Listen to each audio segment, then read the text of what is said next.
Hey folks, welcome back to the Dormouse's desk. I am the Dormouse, this is my desk. Today I wanted to chat with you a little bit about how it's going with my Hobonichi Weeks this year. So a lot of the big issue that I have when starting a new planner or a new notebook is planning how to plan. And I wanted to jump in and show you what I was doing with this as a student, or a part-time student right now, and how this is working out for me. So yeah, most of the time I do manage to keep the band around it, which is sort of surprising, but I do like how it, keeps everything secure, and there's always, a pen here.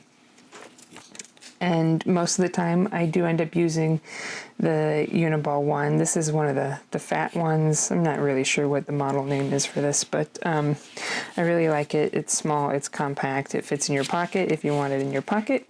And it's wide enough that for a small pen, it's actually really comfortable for me to hold. So anyway, just to give you a little bit of background of what I'm using this for, like I said, I'm using it for school.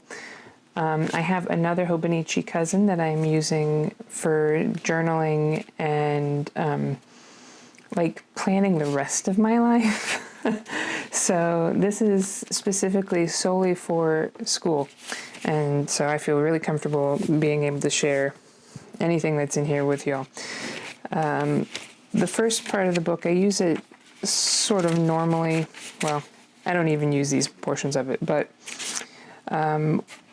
just big picture when things are due for me for my classes, like the last day to withdrawal from my class, things like that, when I need to have like scholarship application stuff in, whatever it may be, last day of school, spring break here, that sort of stuff goes in this first section. And what pleased me, and it took me probably a full month before I realized this, but and I've had one of these before, but I guess it's been too long. It's been a year since I've had one. But these have two bookmarks in them. So I'll keep one bookmark at like big picture monthly stuff, and then I'll keep my next bookmark on my weekly stuff. But also, I also just keep one of these ollie clips in here. I'm going to take it out for right now because, and I'm going to throw it on the floor. But I'm going to take it out right now so we can sort of like delve into what I've done in the past. So this works really well if you have 3 classes, right? Let me find like a good week that I can show you. So that's the beginning. Actually, we can look at the evolution of this because I wasn't exactly sure how this was going to go anyway.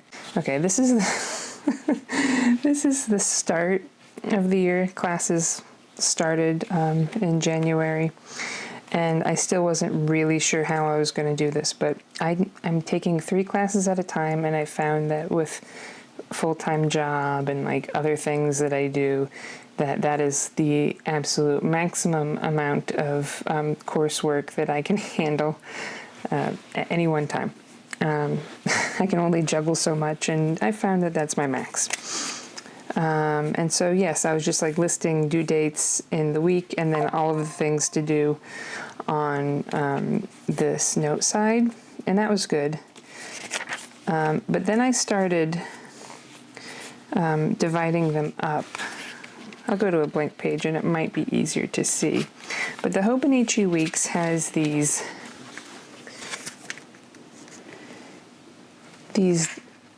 dots on each day that allows you to sort of split the day up into thirds,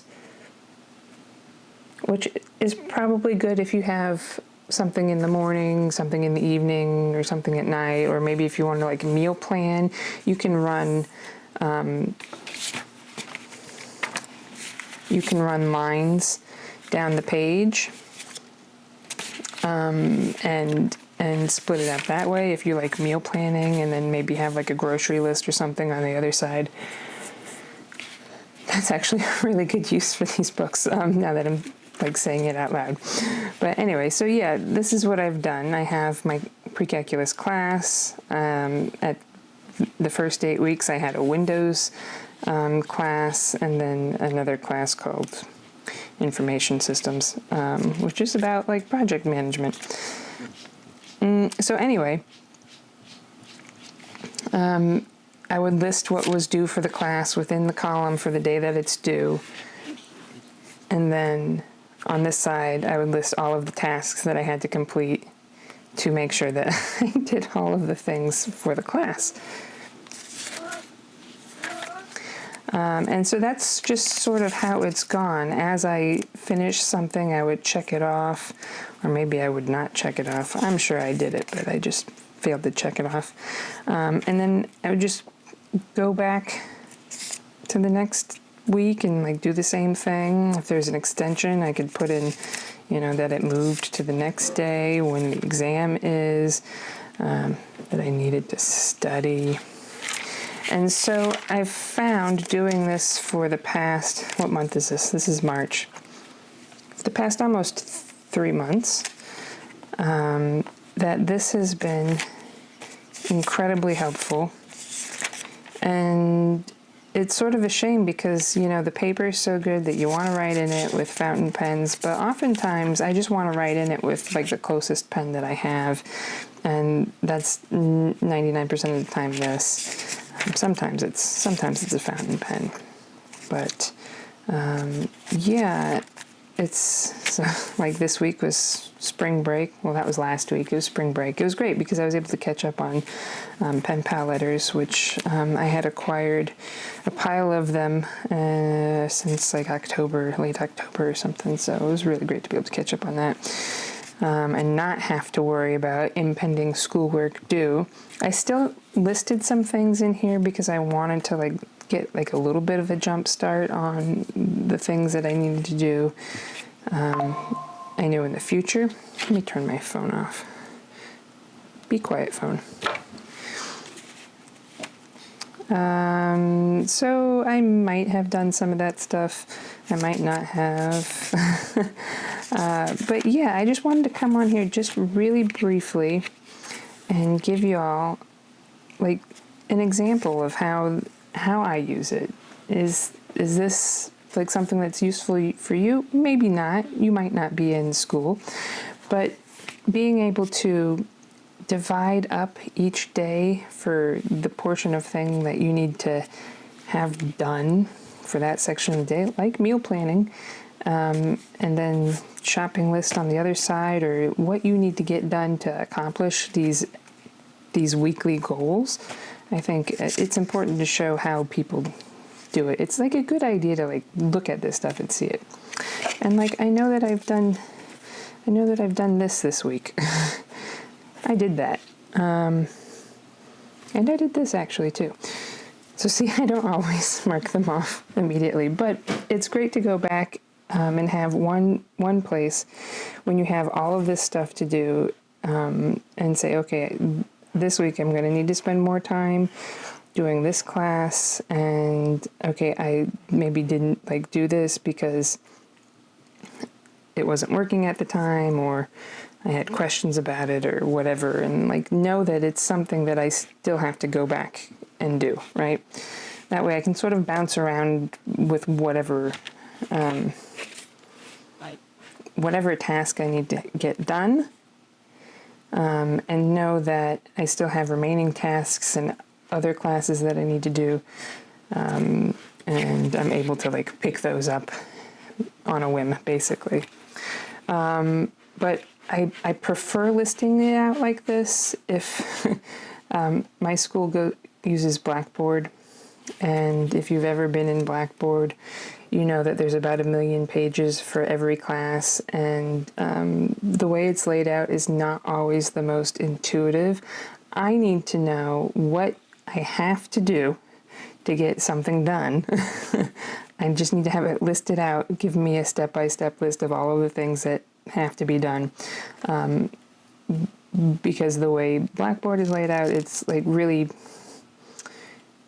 it's cumbersome. I think it could be done much better, but you know, that's not for me to say really, but I have found that this helps me keep to what I need to be doing. The rest of the book, I'm not bothered with. I really don't need to, which is sort of a shame because the notes section could be good, but I can't imagine what I would need to take notes for.